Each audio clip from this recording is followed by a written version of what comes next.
Hello everyone, welcome to पढ़ो India.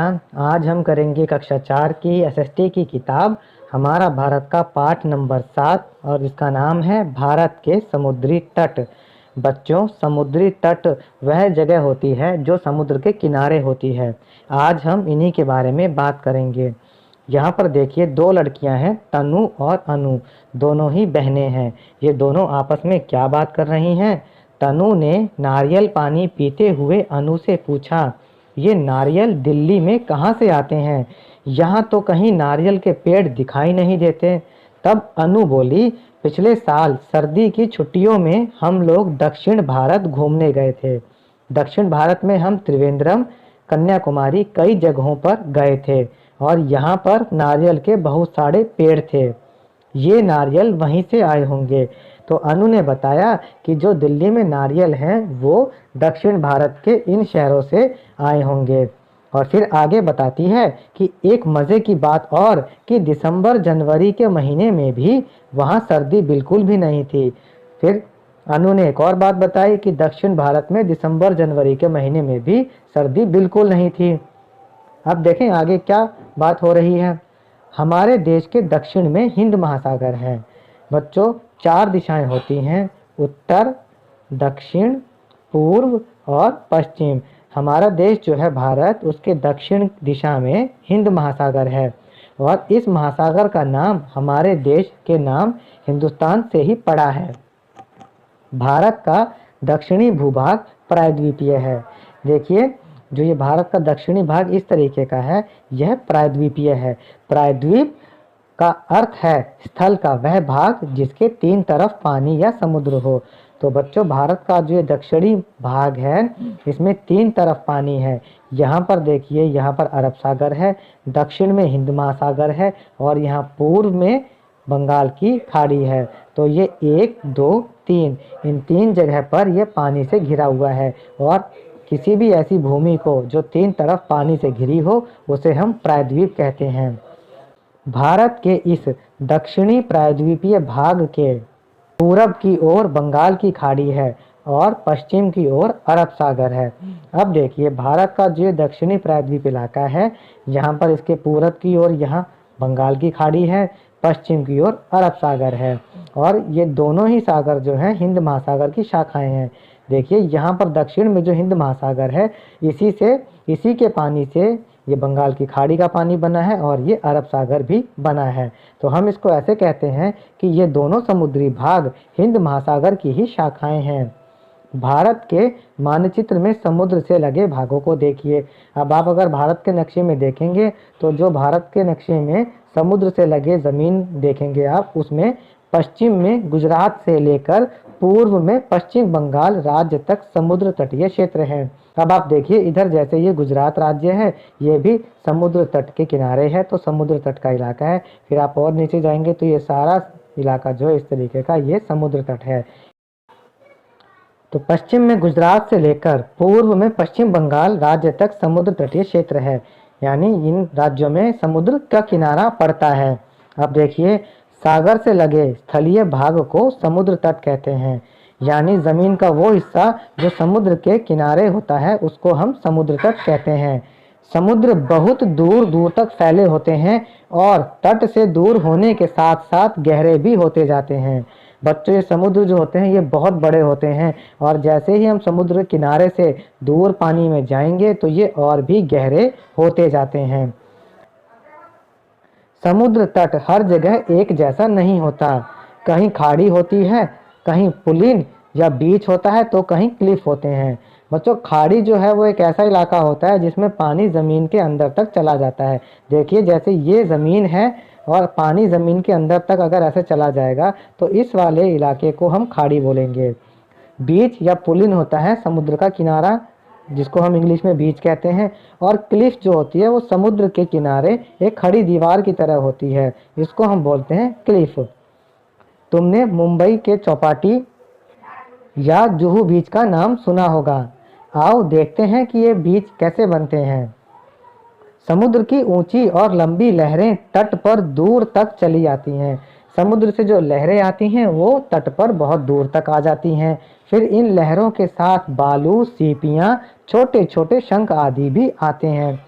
लहरें वापस लौट जाती हैं, किंतु बालू और अन्य पदार्थ किनारे जमा हो जाता है। और तो जैसे समुद्र से लहरें आई, वो बालू सीपियां आदि जो हैं इनको तट पर छोड़ देती हैं और फिर लहरें वापस समुद्र में चली जाती हैं। इस तरह समुद्र तट पर बालू का मैदान बन जाता है और समुद्र के किनारे बालू इकट्ठी होती रहती है और इसी बालू से पुलिन या बीच बन जाते हैं। जब समुद्र तट पर घूमने जाते हैं तो इन बीचों पुलिनों पर खूब मस्ती करते हैं, और जब वहाँ पर घूमने जाते हैं तो समुद्र के किनारे लोग बहुत खूब सारी मस्ती करते हैं। ये देखिए, इस चित्र में समुद्र का किनारा या बीच दिखाया गया है। कहीं कहीं समुद्र के किनारे मैदान जैसे ना होकर दीवार की तरह खड़े होते हैं। समुद्री लहरें इससे टकराती हैं, इसे क्लिफ कहते हैं। तो जैसे मान लीजिए बच्चों, ये समुद्र है, इसका किनारा जो है वो एक खड़ी दीवार की तरह है, तो इसको हम कहते हैं क्लिफ, और समुद्र की लहरें इससे आके टकराती रहती हैं।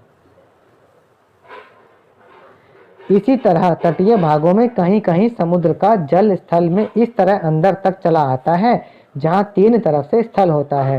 देखिए, समुद्र का पानी अगर ज़मीन के अंदर इस तरह चला जाए तो ये ज़मीन है और ये समुद्र का पानी है, तो ऐसी आकृति को हम कहते हैं खाड़ी।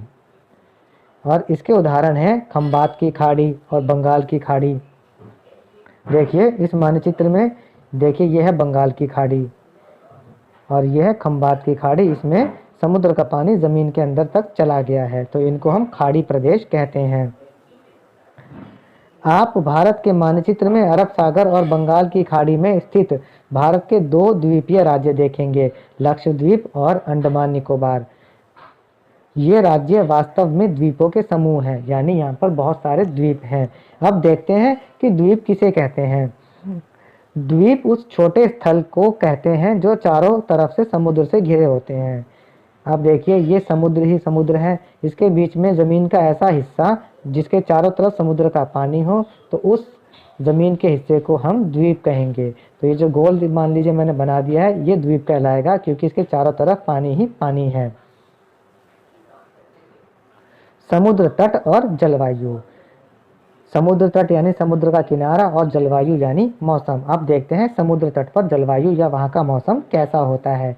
अनु ने बताया था कि त्रिवेंद्रम में दिसंबर जनवरी में भी ठंड नहीं थी, जबकि दिल्ली में इन महीनों में कड़ाके की सर्दी पड़ती है और गर्मियों में झुलसता हुआ मौसम रहता है। त्रिवेंद्रम या और जो दक्षिण भारत का इलाका है, वहाँ पे सर्दियों में भी ज़्यादा ठंड नहीं पड़ती और गर्मियों में ज़्यादा गर्मी नहीं पड़ती है। ऐसा क्यों होता है? समुद्र तट से लगे स्थानों पर मौसम बहुत ठंडा या बहुत गर्म नहीं हो पाता। पूरे वर्ष मौसम एक जैसा बना रहता है। इसका कारण भी समुद्र ही है। दिन में समुद्र से भूभाग की ओर चलने वाली हवाएं किनारे वाले भागों को ठंडा रखती हैं।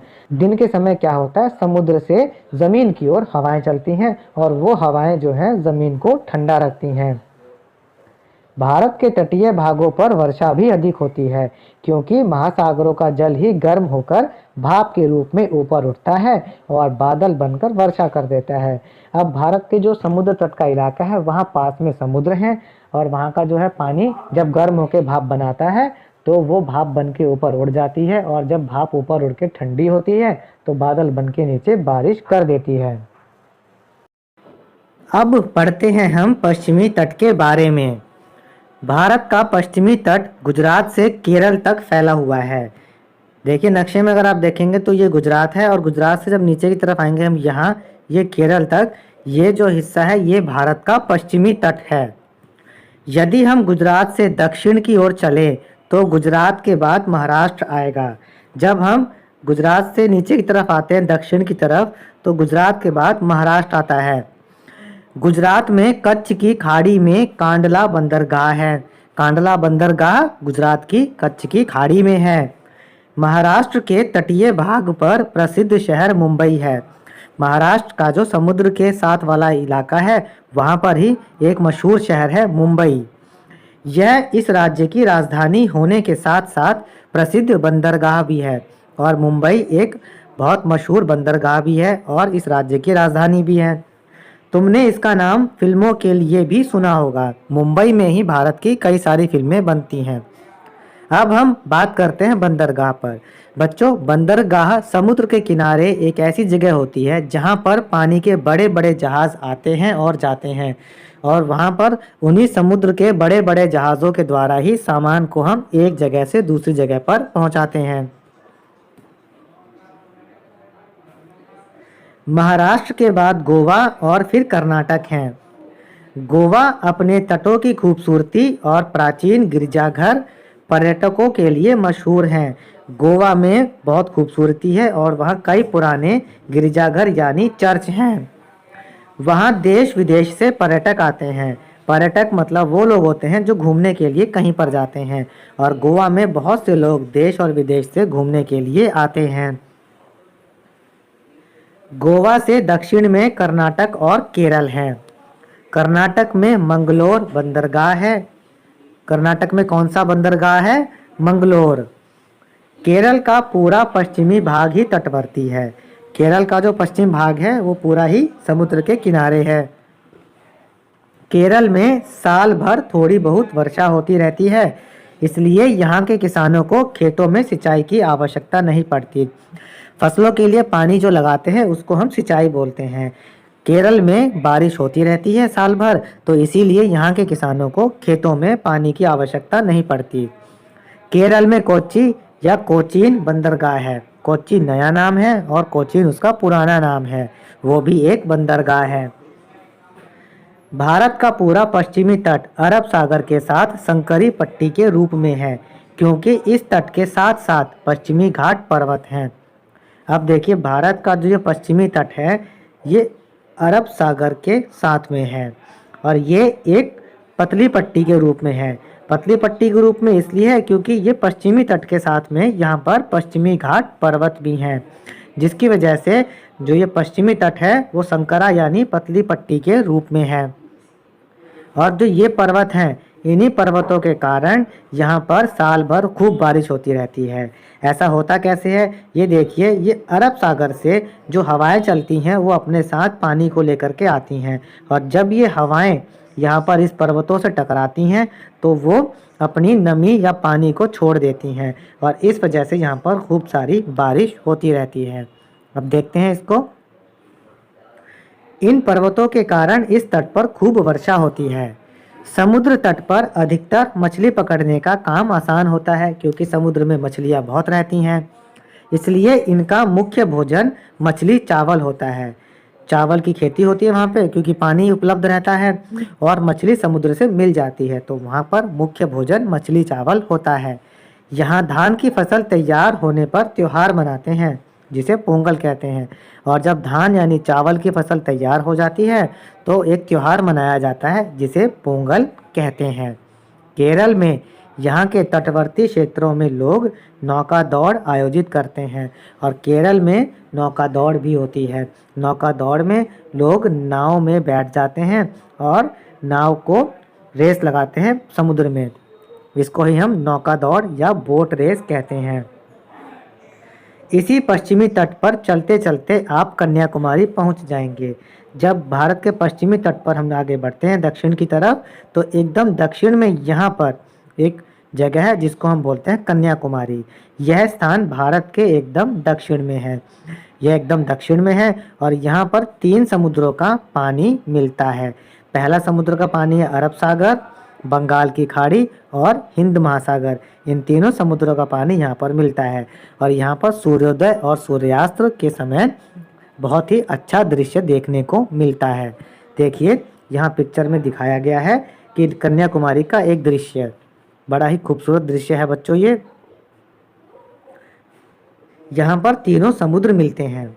कन्याकुमारी में सूर्योदय और सूर्यास्त का दृश्य बहुत सुंदर और मनोहारी लगता है। मनोहारी का मतलब होता है मन को बहुत अच्छा लगने वाला। अब इसका अगला भाग पूर्वी तट शुरू करेंगे हम अपने अगले वीडियो में।